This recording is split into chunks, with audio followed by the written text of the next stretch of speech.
은혜 받을 말씀, 본문이 지난주와 동일합니다. 신명기서 8장, 구약전서 신명기서 8장 오늘 11절로부터 20절까지 있는 말씀.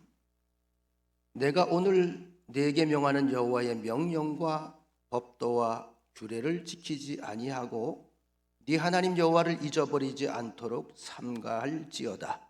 네가 먹어서 배부르고 아름다운 집을 짓고 거주하게 되며 또 내 소와 양이 번성하며 내 은금이 증식되며 내 소유가 다 풍부하게 될 때에 네 마음이 교만하여 네 하나님 여호와를 잊어버릴까 염려하노라.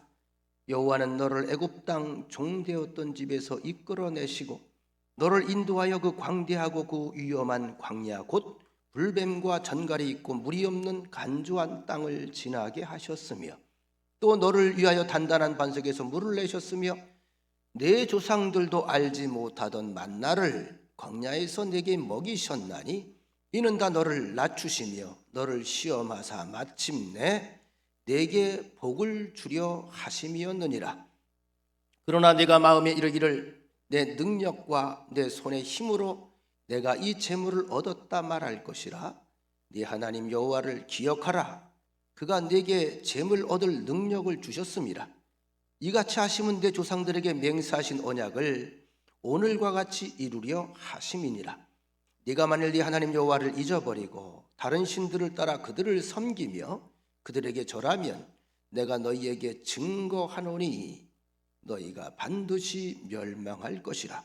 여호와께서 너희 앞에서 멸망시키신 민족들 같이 너희도 멸망하리니 이는 너희가 너희의 하나님 여호와의 소리를 청종하지 아니함이니라. 아멘. 오늘도 여러분 여생에 하나님의 약속하신 귀한 복되고 아름다운 결실들이 가득한 미래가 선포되기를 원합니다. 오늘도 지난주와 동일한 본문을 선택을 했습니다. 지난주 설교 제목이 광야교회 메시지. 신명기라고 하는 성경은 모세의 임종 설교로 이제 가나안 땅에 막 들어갈 채비가 끝난 후손들에게 남겨주는 권고이자 부탁 그리고 예언이기도 합니다.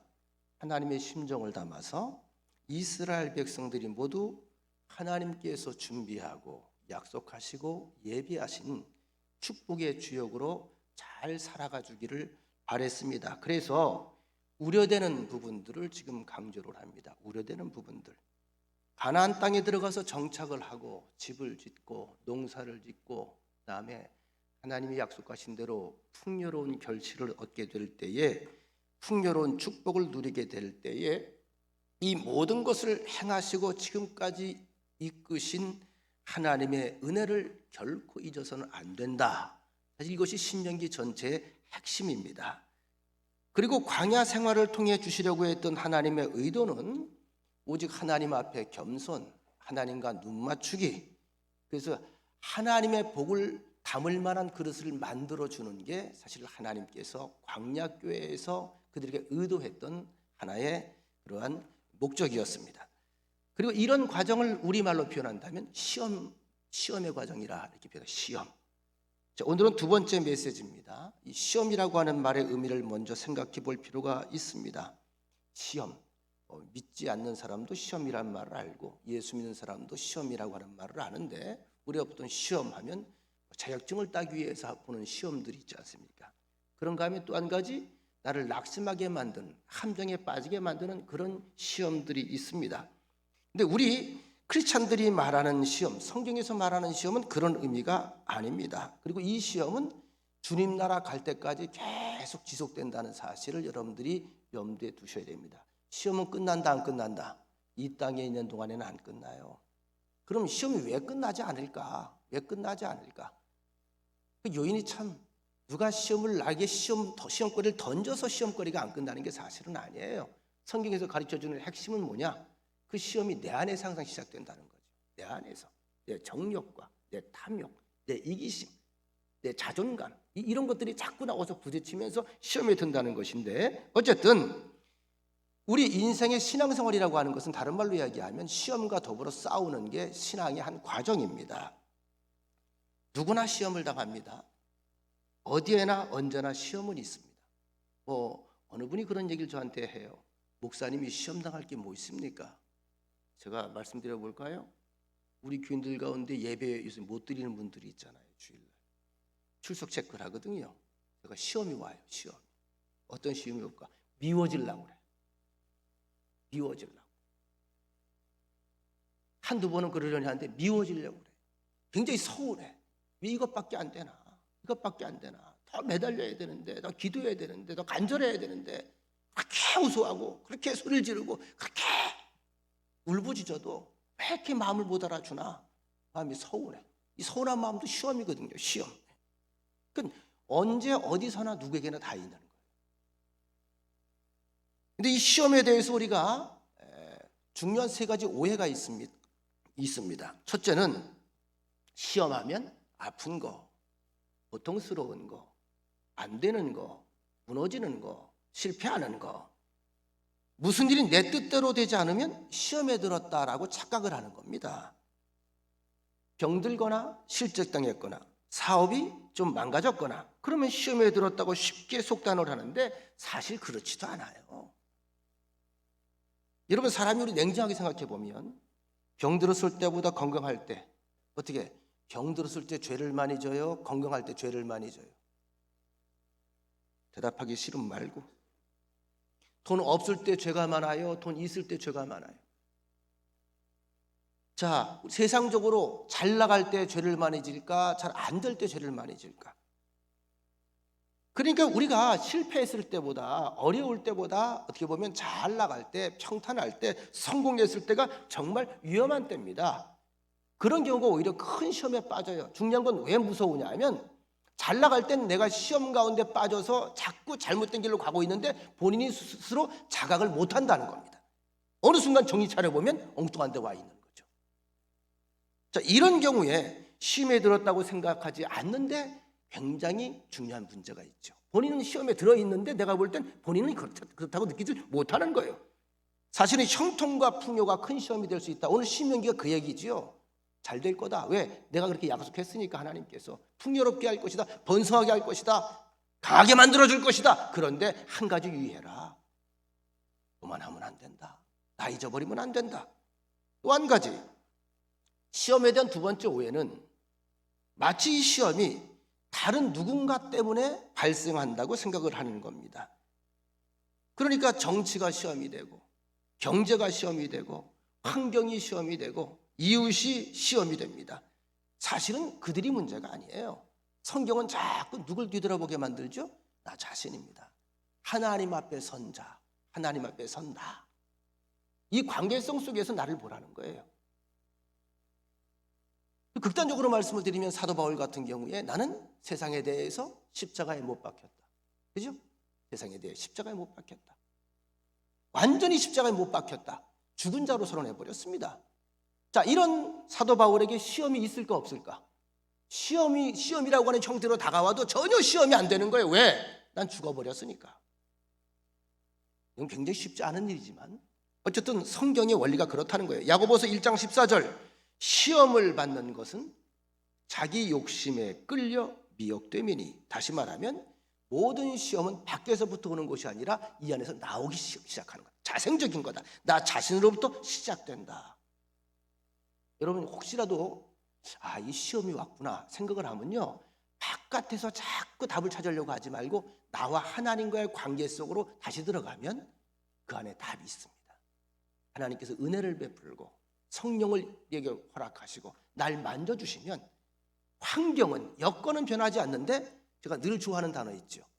주의 계명을 사랑하는 자, 주의 말씀을 사랑하는 자, 주의 율법을 사랑하는 자에게는 하나님께서 하늘의 큰 평안을 주시리니, 큰 평안이 임하리니, 큰 평안이 임하니까 주변에 있던 모든 장애물이 사라지리라.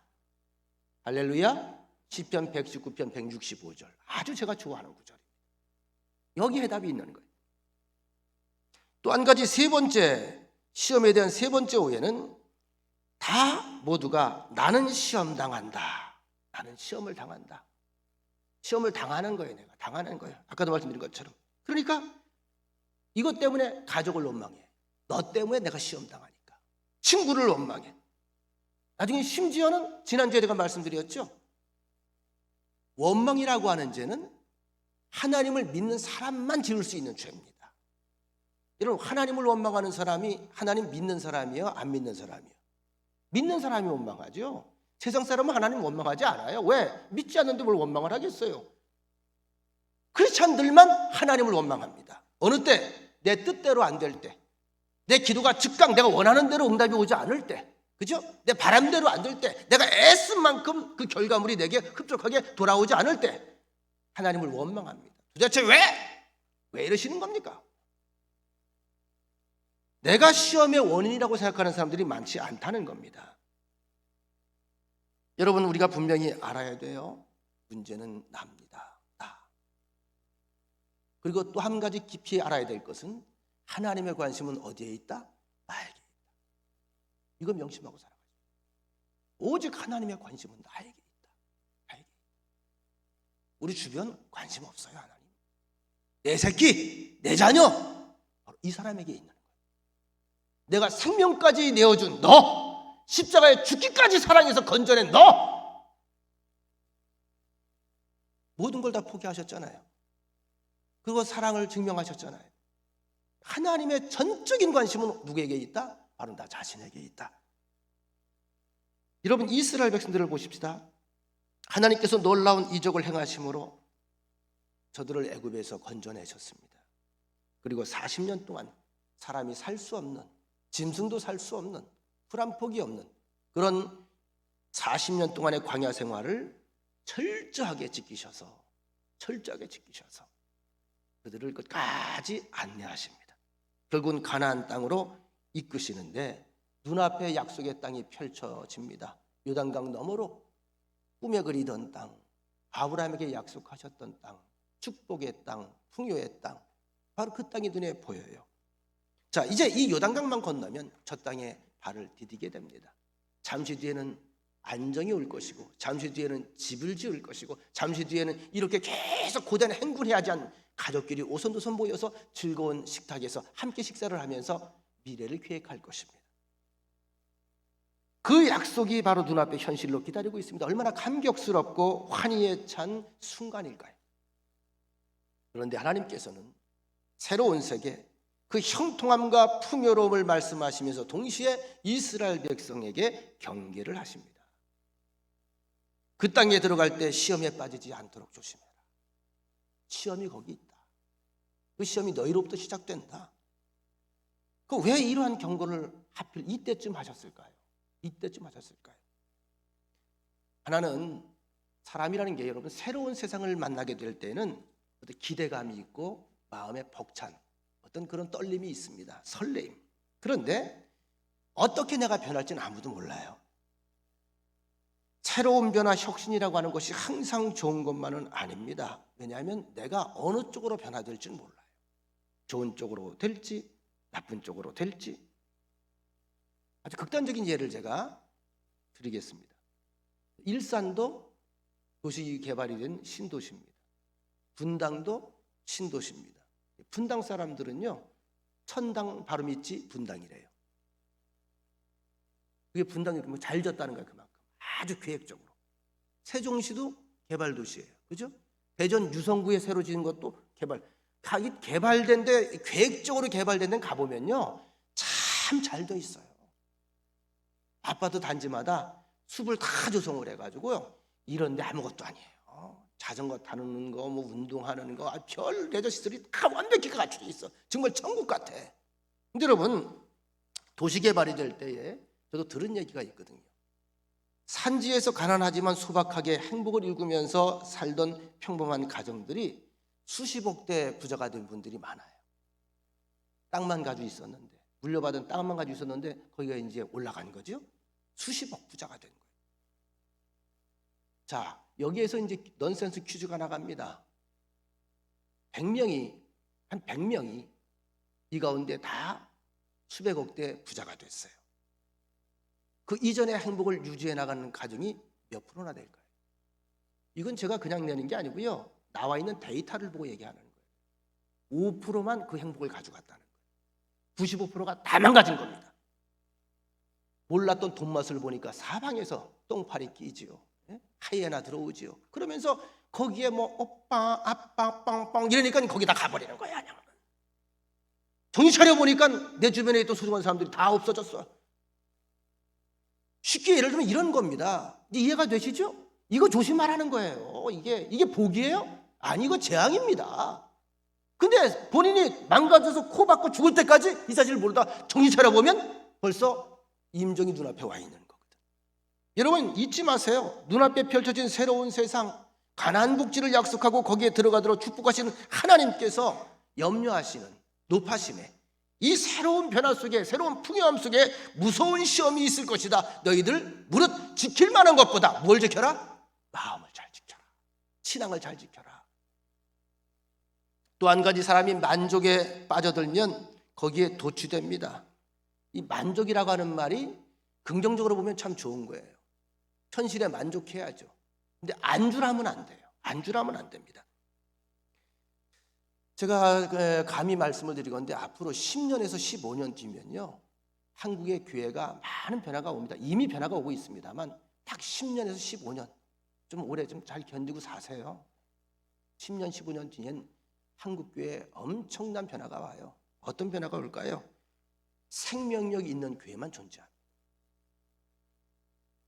뜨겁지도 않고 차지도 않은, 살았다고 하는 이름은 있는데 전혀 생명력이 없는, 영적으로 산소호흡기를 끼워줘야만 겨우 호흡하는 이런 지경의 교인들은 다 사라져버리고 말아요. 이걸 염려하는 거예요. 신명기에서. 저는 아주 코로나 온 걸 고마워하는 사람이에요. 진짜 산자와 죽은 자가 여기서 드러나거든요. 제 친구 목사들하고 여러 가지 이야기를 합니다. 엊그저께도 교역자회 때 잠깐 모여서 얘기를 하면서 저한테 얘기해요. 목사님, 코로나 때문에 대면 예배를 못 드렸잖아요. 그렇죠. 온라인 예배로 드리잖아요. 그렇죠. 이제 위드 코로나가 왔는데 코로나와 함께하는 시대에 다시 대면 예배가 오픈된다면 안 나오던 교인들 나올까요? 물어보길래 그걸 나한테 물어. 그렇게 대답을 했죠. 그걸 나한테 왜 물어? 답을 벌써 가지고 있는 거죠. 본인이. 그 사람들은 안 나와요. 그래서 제가 너무 실망스럽게 말을 하길래 제가 좀 선배니까 위로해 줘야 되겠다는 마음에서 그렇게 생각을 했어요. 그래? 나오는 사람들에게 고마워하고 나온 사람들이 정말 사랑스러운 사람이고 정말 보배구나 이렇게 생각을 하고 두 배로 그들을 사랑해. 그럼 힘이 나. 할렐루야. 중요한 겁니다. 중요한 것. 경건의 훈련을 상실하고 마침내 향락과 방종에 빠지며 은혜를 망각하게 된다. 내게 쏟아지고 있는 많은 기대마저 다 저버리게 된다. 이러면 아무도 보이지 않습니다. 여러분, 형통함과 풍요함이 사람을 잘못하면 멍청한 사람을 만듭니다. 멍청한 사람. 또 한 가지, 교만 때문입니다. 17절 보십시다. 17절 같이 한번 읽을까요? 시작. 그러나 내가 마음에 이르기를 내 능력과 내 손의 힘으로 내가 이 재물을 얻었다 말할 것이라. 보세요. 내 능력과 내 손의 힘으로 내가 이 모든 걸 이루었다. 너희들 그렇게 말할 거다. 틀림없이 그렇게 말할 거다. 이게 지금 누구에게 들려주시는 말씀일까요? 여러분과 저에게 들려주시는 말씀입니다. 전 이 말씀 앞에서 회개를 했어요.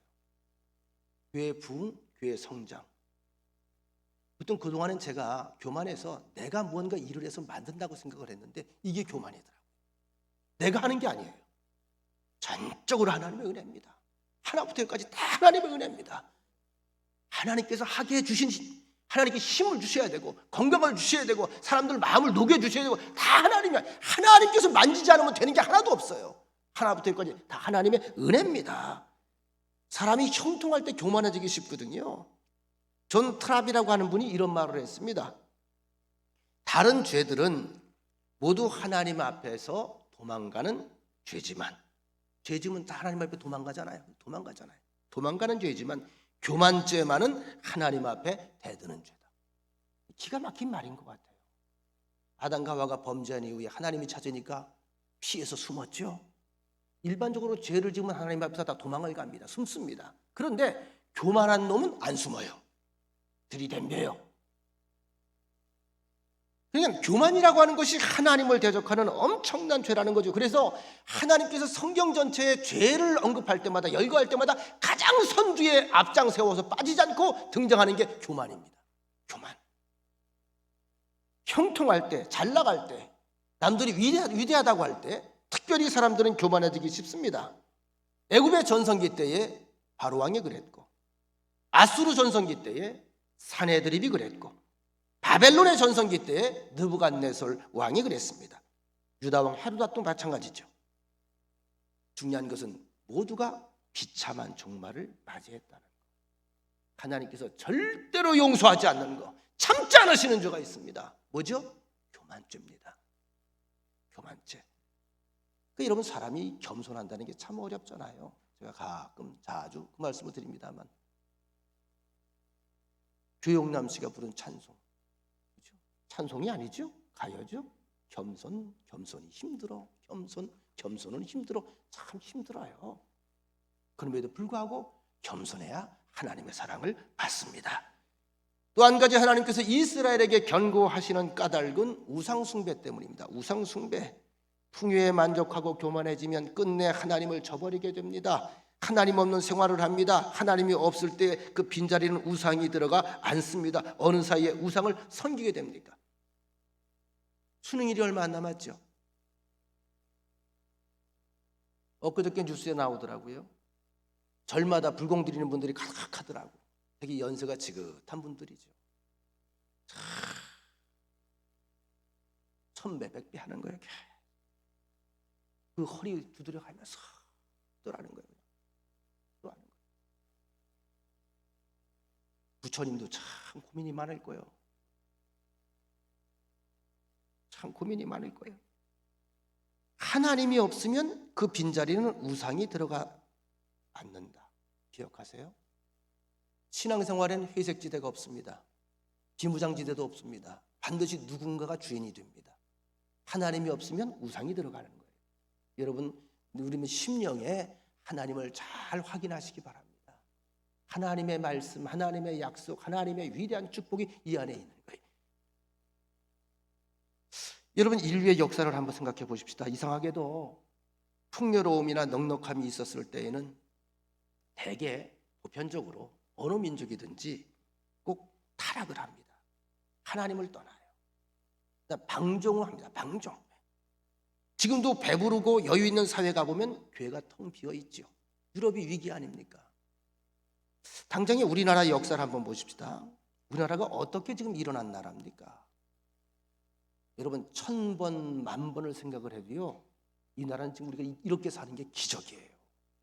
알기나 알고 사세요. 정말 기적이에요, 이게.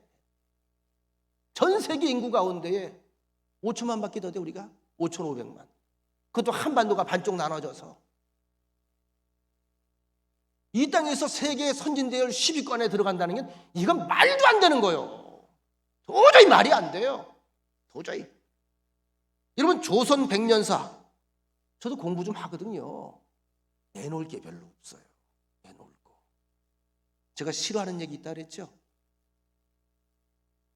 우리 한반도에 있는 우리 민족은 백의 민족이다.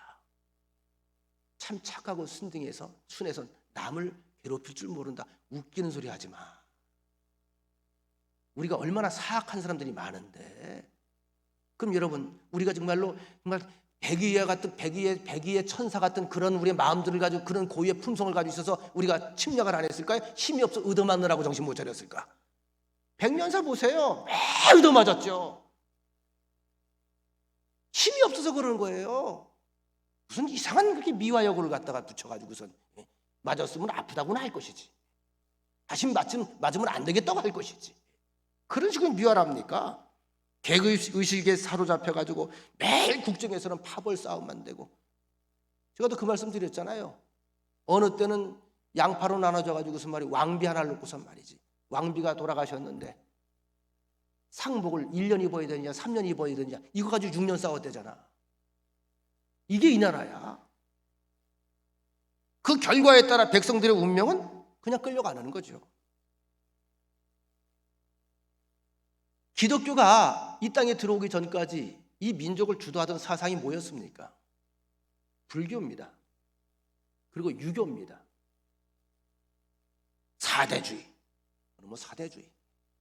비가 와도 양반은 촉삭거리고 뛰면 안 된대.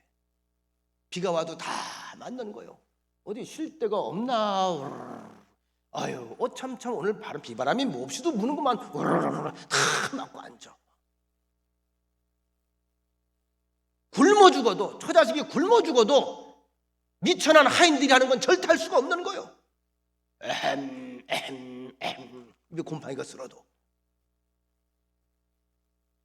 무슨 그게 나라가 잘 될 자세가 돼 있겠습니까? 어느 때부터 이 나라가 바뀌었죠? 이건 뭐 역사적인 팩트입니다. 기독교 복음이 들어오면서부터예요. 이건 제가 무슨 종교를 비하하는 게 아닙니다. 불교는 운명적인 종교입니다. 모든 걸 숙명으로 받아들여요. 숙명으로. 그러니까 받아들이고 그걸 삼키는 게, 소화해내는 게 불교입니다. 그러니까 불교는 별로 크게 바꾸려고 하지 않아요. 기독교는 뭐지요? 기독교는 변화의 종교입니다. 땅을 일구어요. 황무지를 개간해서 거기에 사막을 개간해서 오아시스를 만들어내는 종교가 기독교입니다. 그게 하나님의 정신이에요. 이 땅을 주실 때 뭐라 그랬어요? 개간하고 기경하고 관리하고 돌보고, 그 정신 가지고 이스라엘이 지금 저 비옥한 땅을 만든 거예요. 그 땅 자체가 비옥한 땅이 아니에요. 기독교의 복음이 들어오면서 사람들의 무지를 일깨웠고 지적 수준을 높였고 사회 신분 불평등으로부터 해방시켰고 여성 인권 신장됐고, 옛날에 여자들은 이름도 안 올렸잖아. 그죠? 어디 여자 공부를 시켜? 아마 여기 우리 교인들 가운데도 여자라고 공부 안 시킨 분들 많을 거예요. 상처에 평생 상처.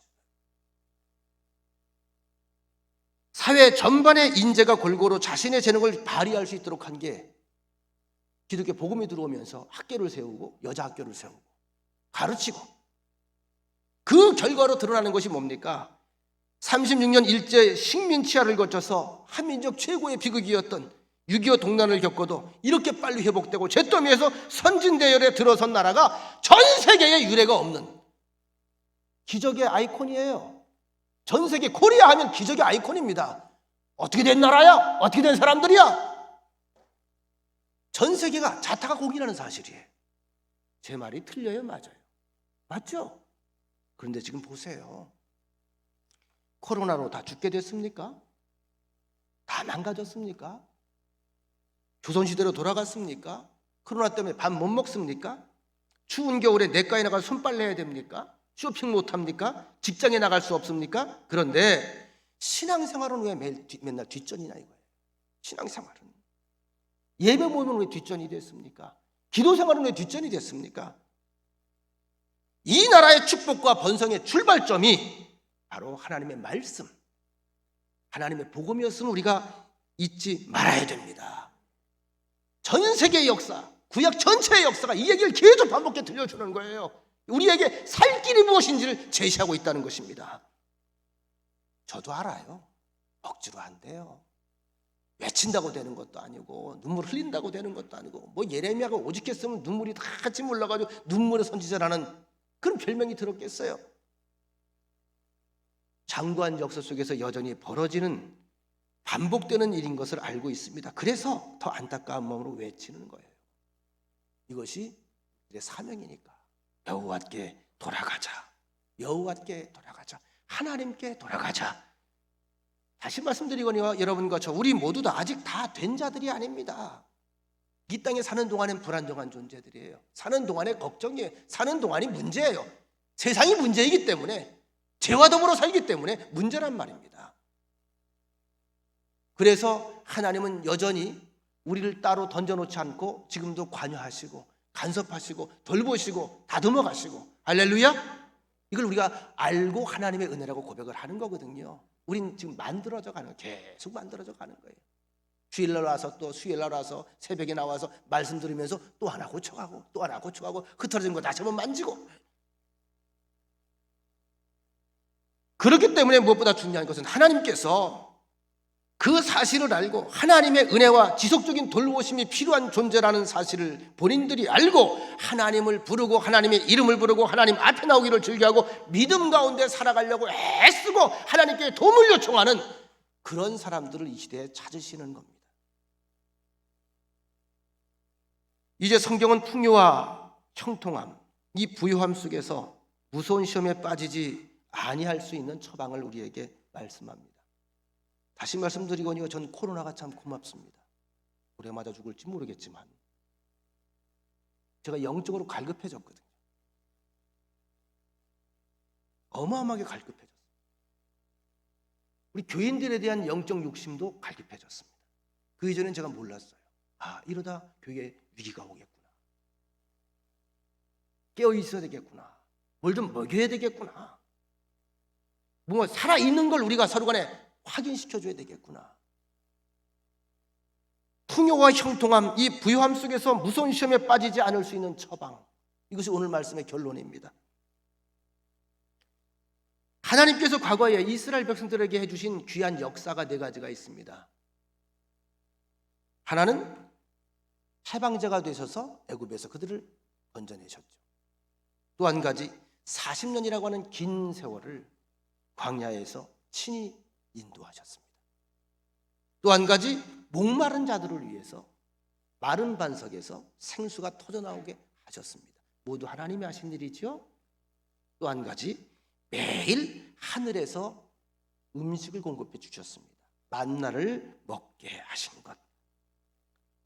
여기에 특징이 있어요. 첫째, 모두가 기적입니다. 4가지 모두가 기적입니다. 다시 말하면 이 4가지 모두가 이스라엘 백성들 스스로는 절대로 불가능한 일이었다. 애굽에서 나올 수도 없었고 그 광야를 통과할 수도 없었고 그 광야에서 물을 구할 수도 없었고 그 광야에서 음식을 구할 수도 없었습니다. 이것은 전적인 하나님께서 행하신 일방적인 기적이었다. 어떤 목사님이 어느 세미나 가서 잠깐 하나님께서 우리에게 주신 은혜가 너무나 크다. 양식도 주시고 땅도 주시고 참 많은 복을 주셨다. 그랬더니 한 사원이 그러더래요. 자동차는 우리 회사에서 만들었는데요. 목사님이 갑자기 이제 발끈한 거죠. 물어봤대요. 자동차를 사람이 만들었다고 합시다. 휘발유도 사람이 만들었다고 합시다. 자동차가 움직이려면 공기가 필요한데 공기까지 사람이 만들었나요? 그때 말을 못 하더래. 여러분, 사실 우리가 문명이 발달된다고 하는 게요, 없는 것 만들어내는 거예요? 있는 것 가지고 뭔가 발견해내는 겁니까? 발견해내는 거예요. 그럼 이 발견해내는 아이디어, 이 창의성, 누구 닮았게? 하나님 닮아서 그래요. 인간만이 그렇게 하잖아요. 하나님이 하나님의 이미지로 우리를 만들어주셔. 하나님의 형상, 그 안에 뭐가 있어요? 도덕성이 있고 사랑을 그리워하게 만들고 하나님을 찾게 만들고 또 한 가지 뭐죠? 창의성입니다. 짐승들이 못하는 걸 사람이 하는 거예요. 그래서 등치가 적은데도 세상을 지금 점령해서 다스리고 있지 않습니까? 이게 어디서 나왔어? 하나님께로부터 나오는 거예요. 하나님께로부터.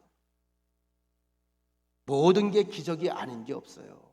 따라합시다. 오늘도 나는 기적 속에 살아갑니다. 하나님의 은혜입니다. 또 한 가지, 하나님을 신뢰하지 않고는 살 수 없음을 알려주시고자 하는 교육적인 그런 목적이 있습니다. 모든 사건을 통해서 어떤 작품을 만들려고 하시는 하나님의 그 세심한 의도와 뚜렷한 목적이 있어요. 여러분, 우리에게 의미 없는 일이 있나요? 없어요. 돌이켜보면 다 배운 게 있어요. 고생 가운데도 배우는 게 있고요. 주변의 지인들이 돌아가셨을 때 장례를 통해 배운 게 있고요. 알았다가 나오면서 배운 게 있고요. 그냥 지나가지 않아요. 야, 건강이 이렇게 소중한 거구나. 제가 아까도 말씀드렸잖아요. 전 코로나 때문에 참 배운 게 많아요. 우리 교인들이 너무 귀한 거야. 다 귀한 거예요. 한 분 한 분이 너무너무 귀한 거예요. 정말 귀한 거예요. 배웠어요. 그러니까 깨닫기 전에 몰라요. 그냥 늘 있는 줄 알고 저절로 되는 줄 알지 저절로 되는 거 없어요.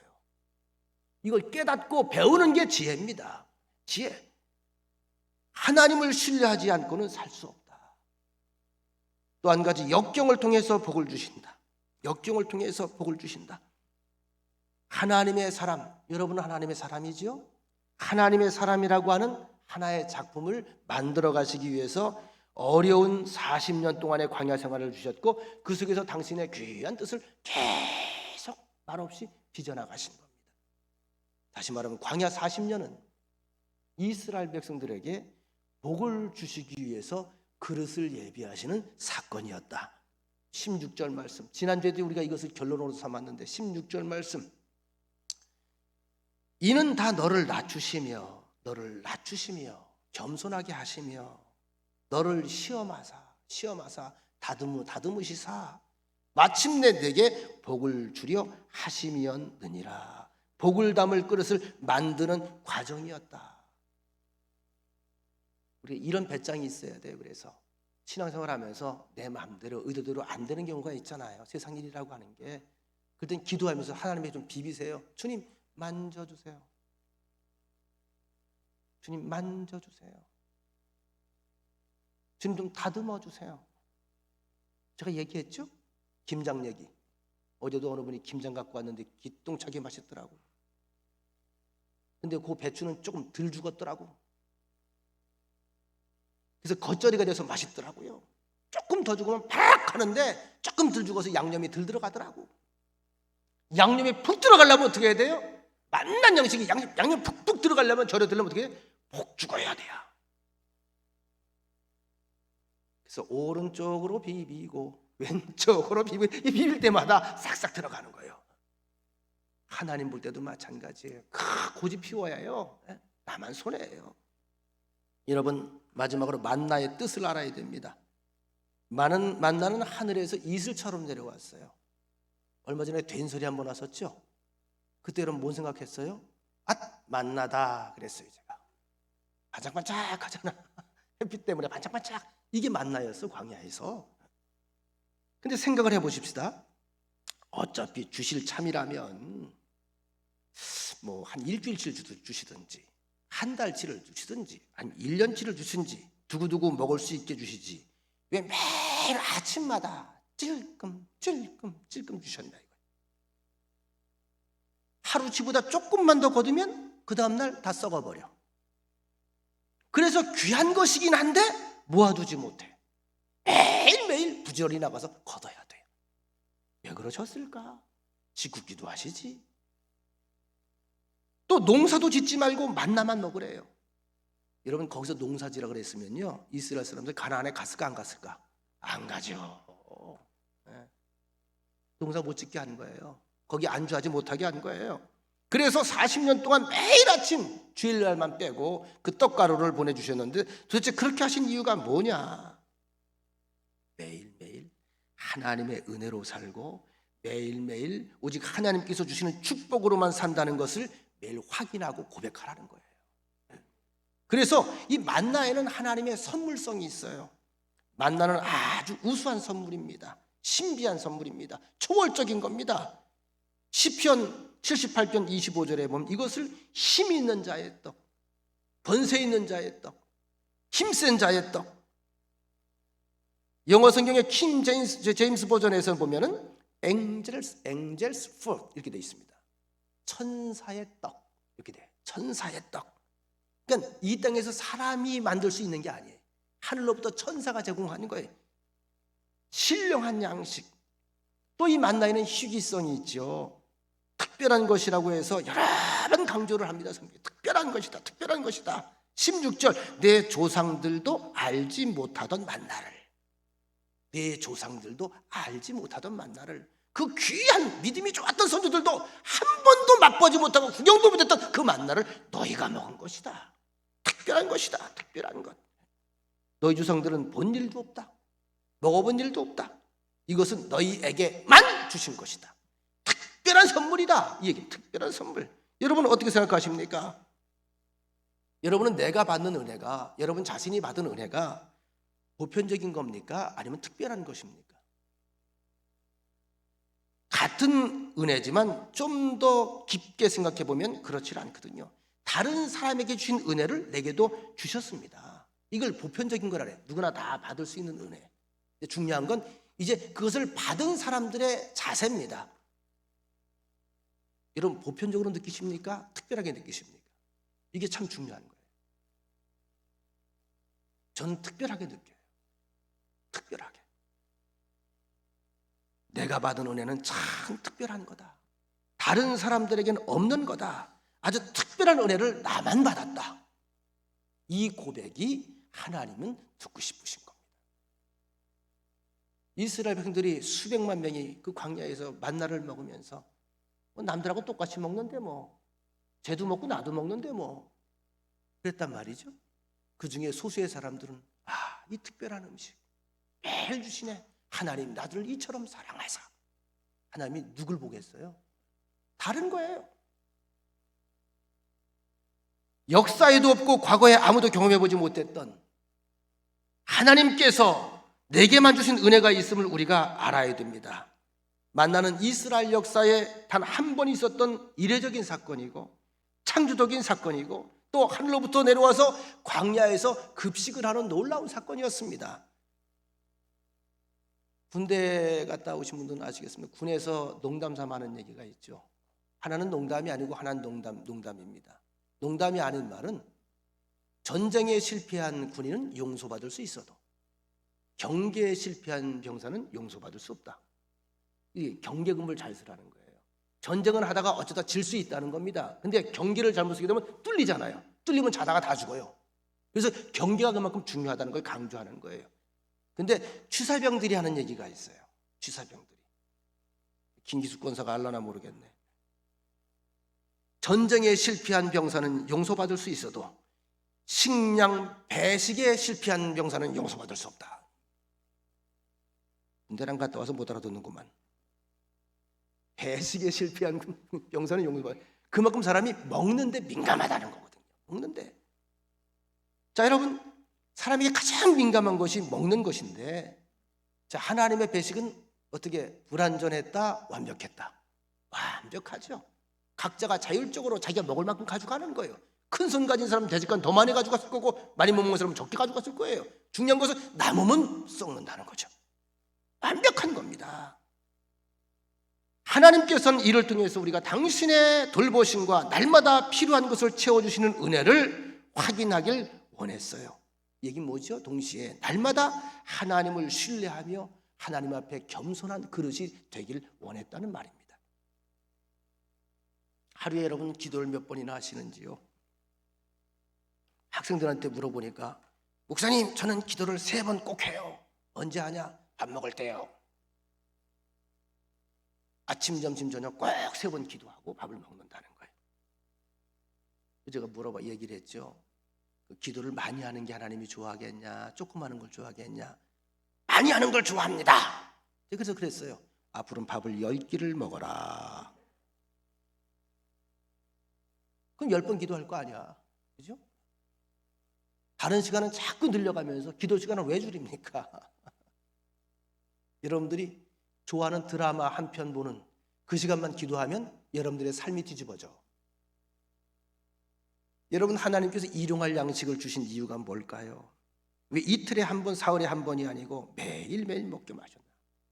그때마다 감사하고 그때마다 주님 보고 그때마다 깨닫고 그때마다 하나님을 찬양하라고 하는 의미입니다. 또 동시에 현재에 감사하길 원해요. 현재, 오늘에 감사하고 하루를 살아가는 오늘. 여러분 오늘 감사하고 하루 승리하시길 축원합니다. 오늘은 오늘밖에 없어요. 오늘밖에 없어요. 여러분 사람이 보통 대화도 그렇거든요. 어떤 분이 저한테 어느 집사님이 우리 교회 집사님이 저를 보고요 하는 얘기가 목사님 우리 교회 오실 때만 해도 총각 같았는데 11년이 됐더라고요. 제가 벌써 총각 같았는데 근데 저는요 지금 목사님이 훨씬 멋있어요. 내가 바로 밥 사줬잖아. 응? 여러분 아다르고 어다르잖아요. 어떡하라는 거예요. 11년이 지나가서 머리가 빠지는데 희끗희끗한데 이걸 가지고서 어머머머머머 10년 전만 해도 괜찮았는데 주름 봐봐. 걸음 좀 봐, 저 침침하니 그냥 아유 재수 없어. 아닐까요? 이게 사랑받는 비결이에요. 하나님의 메시지기도 하단 말이에요. 옛날에 왕년에는 그 라떼 얘기 그만하고 자꾸만 라떼 그만하고 오늘 내가 복돼야 돼요. 오늘 내가 사랑스러워야 돼요. 오늘 은혜를 받아야 돼요. 오늘 여기에 하나님의 은혜가 있다고요. 여기에 하나님의 약속이 있다고요. 과거도 중요하지만 현재는 더 중요합니다. 집에 가서 여러분들이 자녀들이 아버지 신나게 해주는 방법 하나 있어요. 전 지금 아버지가 제일 멋있어요. 지가 바로 열려요. 부부 사이에 앉은 분들 있죠? 제가 알려드릴까요? 아유, 당신은 어떻게 시집 올 때나 지금이나 똑같이 이뻐? 바로 밥상 부러져. 밥상 다리 부러져 그냥. 바로 다리 부러져 그냥. 다리 부러져 그냥. 달라진다니까 그냥. 아유, 당신도 이제 많이 늙었구려. 이래 봐봐. 쫓겨나. 그 자꾸 옛날 얘기하면 뭐 할 거냐고. 뭐 할 거냐고. 아주 미련한 거거든요. 예나 지금이나 당신은 참 옆에 있으면 내가 든든해. 뭐 이래야지 말이지. 한결같아. 당신은 주름이 이마에 주름이 생겨도 그게 훨씬 연륜이 깊어 보이고 어쩜 그렇게 멋지지? 이래 봐봐. 비상금 나와. 해봐. 언제나 오늘 주신 은혜를 감사하고 오늘 주님을 찬양하고 오늘 행복을 확인해야 됩니다. 그러려면 겸손해야 된다. 은혜는 소유에 있는 게 아니에요. 깨달음에 있는 겁니다. 깨달으면 행복해지는 거예요. 몰라서 불행해지는 거예요. 이야기 하나 소개할게요. 어떤 사람이 하나님 앞에 간절히 기도를 했는데 하나님 믿는 사람이겠죠. 하도 간절히 기도하니까 하나님이 그에게 말씀하셨대요. 내 소원이 뭐냐? 뭘 그렇게 절박하게 기도를 하냐? 3가지 소원을 내가 들어주마. 이 사람이 너무 기쁜 거예요. 솔로몬에게 나타났던 그 하나님이 드디어 나에게 나타나셨구나. 근데 이 사람은 자기 아내 말고 다른 사람하고 살고 싶었던 모양이야. 그래서 기도를 했대요. 지금 마누라 데려가시고 새 마누라 얻게 하옵소서. 하나님께서 그 부인을 데려갔대요. 장례식을 치르는데 문상객들마다 와서 다 하는 소리가 이분은 천사셨는데 남모르게 좋은 일을 참 많이 하셨는데 이 동네에 그분에게 도움받지 않은 분이 없는데 이런 분은 2번, 3번 태어나도 100년에 한 번 나올까 말까 한 그런 분인데 얼굴도 이쁘셨는데 몸매도 좋으셨는데 이런 여자를 어디 가서 구한단 말이냐. 정말 우리는 하늘을 잃은 것 같다. 참 귀하고 복된 분인데 이런 분을 어디서 또 만날까. 다 그러는 거예요. 사람들이. 그러니 가만히 생각해 보니까 그렇더리야. 이만한 사람이 없더랴. 그래서 하나님 앞에 다시 기도했대요. 주여 다시 살려주옵소서. 그랬더니 부인이 다시 살아났대. 자, 2가지 끝났죠? 자, 하나 남았죠? 자, 하나를 뭘 구하긴 해야 되는데 이 마지막 기회니까 라스트 찬스잖아요. 아무리 생각을 해봐도 하나님의 소원을 투자할 만큼 귀한 게 생각이 안 나. 갈등하는 거예요. 이제는 1가지밖에 안 남았으니까. 그래서 하나님께 그랬대요. 내게 지금 가장 필요한 게 뭔지 좀 알려주십시오. 그랬더니 하나님이 그러더래요. 지금 받은 은혜에 감사하는 마음으로 매일 살아가라. 그러면 문제, 여생이 행복했다 불행했다, 매일매일 감사하는 마음을 부여해 주셨더니 행복하게 살더라는 거예요. 여러분, 이대로도 감사하고 이대로도 행복하다고 고백할 수 있습니까? 이렇게 간증하는 사람이래야 마귀의 시험을 이길 수가 있는 거예요. 마귀는 감사하는 사람은 넘어뜨리질 못해요. 감사하는 사람, 불평하고 원망하는 사람을 넘어뜨리지 감사하는 사람은 마귀가 방법이 없다는 거예요. 저 앞에 있는 가나안의 약속, 그 귀한 약속을 믿고 나아갈 때에 소망 중에 모든 현재의 문제들을 다 소화해낼 수가 있게 되는 줄 믿으시길 바랍니다. 자, 말씀 결론입니다. 그리스도인이 가지고 있는 축복관에는 축복관 적어도 7가지 주의해야 될 사항이 있습니다. 첫째, 복 자체보다 복 주시는 분을 생각하라. 복의 근원은 누구시다? 하나님. 복 자체에 눈이 멀면 안 됩니다. 복을 주시는 분을 먼저 생각해야 돼요. 이게 하나님의 메시지입니다. 또 한 가지, 복을 바라기보다는 복 받는 사람의 자세에 더 관심을 가져야 돼요. 어떤 사람에게 복이 임할까? 어떤 사람이 복을 담을까? 오늘 신명기에서는 복 담을 그릇을 말하고 있는 거예요. 복은 하나님이 주십니다. 근데 담을 그릇이 없으면 담을 수가 없는 거예요. 내가 복을 담을 수 있는 그릇이 되는가? 세 번째, 복 받은 후에는 반드시 은혜를 잊지 말아라. 감사할 줄 아는 사람이 되라. 네 번째, 잘못하면 복 받는 것으로 인해서 시험 들 수 있어요. 풍요로운 거, 잘 되는 거, 형통한 거, 이것 때문에 시험이 들 수 있어요. 다른 길로 갈 수 있어요. 이걸 경계해야 돼요. 다섯 번째, 이기심과 교만에 빠지기 쉽다. 이 함정에 빠지면 안 된다.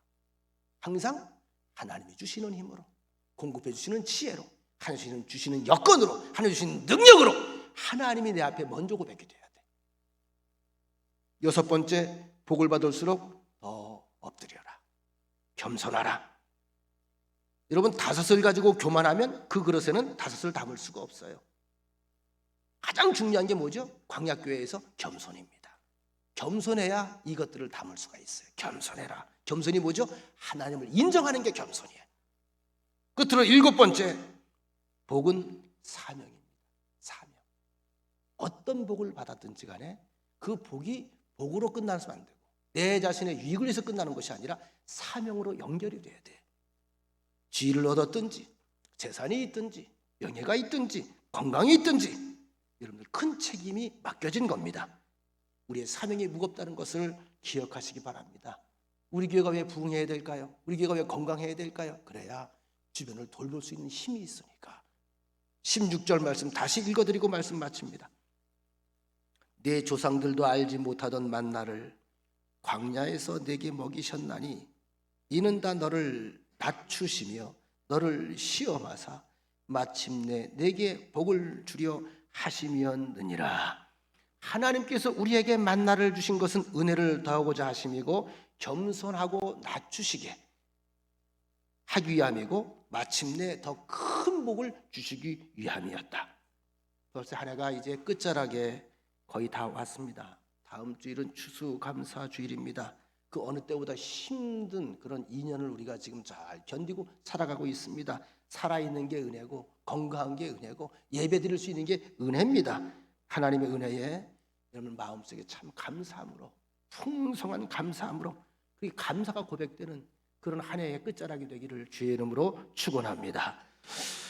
사랑하는 하나님 아버지, 오늘 내게 주신 매일매일의 은혜, 우리에게 허락하시는 숨결, 호흡, 일용할 양식이 얼마나 더 큰 은혜의 길이 될지 우리가 바로 알기를 원합니다.